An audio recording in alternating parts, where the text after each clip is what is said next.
University of Kentucky to go ahead and win because they've won over an average of 30 points a game. So I will go with Kentucky.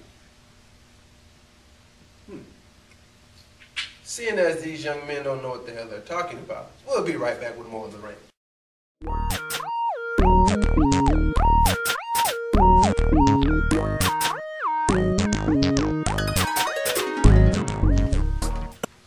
Welcome back to The Range, and as in our last segment we broke down what was going to happen this weekend, we're not going to go back and talk about what happened last weekend, because for those of you who don't keep up with it, obviously you're missing out on a lot of upsets. So let's go ahead and get it started. I'm going to go ahead and tell you right now. Biggest upset of the weekend for me is Villanova losing. I know everybody says, Villanova wasn't that talented, but I at least had them going to the Elite Eight. That's as far as I had them going, not a Final Four this year, but to the Elite Eight. That was all. But to lose to St. Mary's, that was just really baffled me. That's all I can really say about that one. That's the only thing that really surprised me this weekend. Well, as far as Villanova losing, I just felt that if they came up against a team that was guard-oriented as them, they would have no chance. They would have an easy time winning, but for St. Mary's to have the big man and feed him, he went, 13 of 16?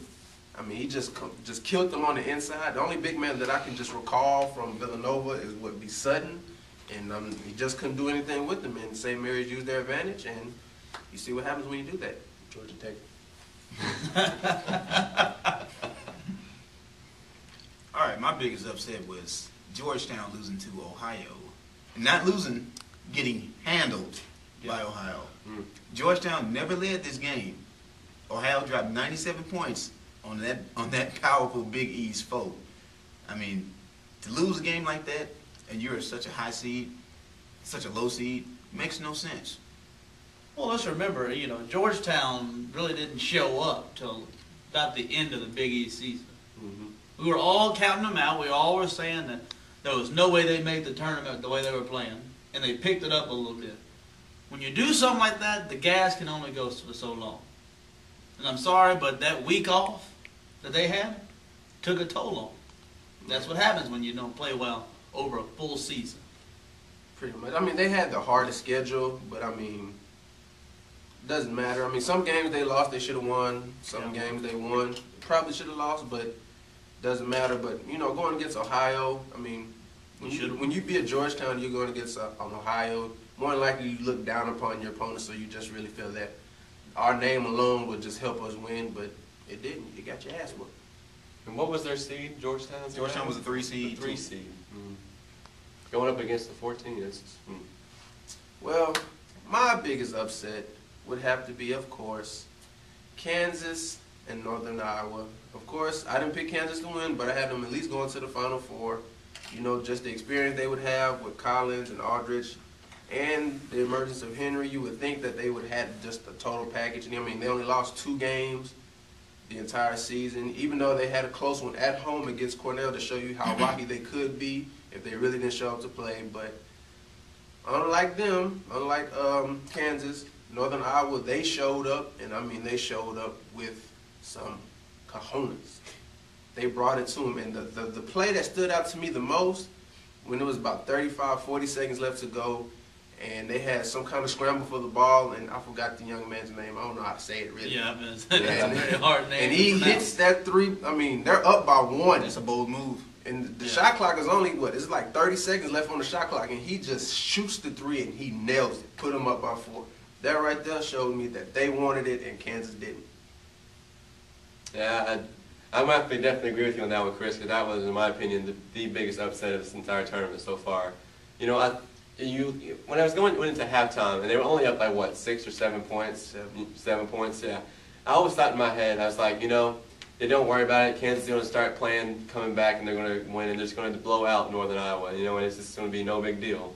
And, the biggest thing that surprised me was that Northern Iowa hanged in there as long as they could, and they won it all the way to the end. And the guy that shot that shot, the 3-pointer, was just, I don't know if it's like Vandernash or something like that, but that guy had ice water in his veins. I mean, he was cool, he was calm, he was collective.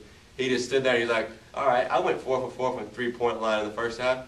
I'll just hit another one on you since y'all are going to pay attention to me. Bam, he drills it, and the game was over, you know. And I thought that as soon as Kentucky had made that turnover, or Kansas made that turnover, excuse me, you know, I thought, all right, it's going to be over. You know, if they were only up by 1, Kansas got the ball back, and then they lost it, and on that scramble, and then Northern Iowa made the 3, and that was lights out. So that was huge. I we watched it on television, and I was just like, my jaw dropped just watching it. Well, I'm gonna have to go ahead. I'm gonna disagree. Them, you know, Northern Iowa beating Kansas didn't surprise me really. I know a lot of people saying that's the biggest upset of the weekend, but the fact of the matter is, Aldridge hadn't had to play a decent big man all season long. Especially someone that's about his size, a little bigger than he was. I mean, it's just, forget size, forget that, but, you know, to say that he was supposed to be, you know, Big 12 big man, you know, but who else went against him? Nobody. You know, sorry that, you know, when Blake Griffin left, there was no other big man for him to go against that was dominant as Blake Griffin was. So he hadn't had to face anybody with any significance all season. So when you get in there and all of a sudden they start pounding it inside for a little bit, when they start going inside on you, what was he doing? He didn't know how to play. Then when you shut down him and Holland on the team, sorry to say it, but you know, you're not going to win when they shut down your 2 best players. That's what happens to a team.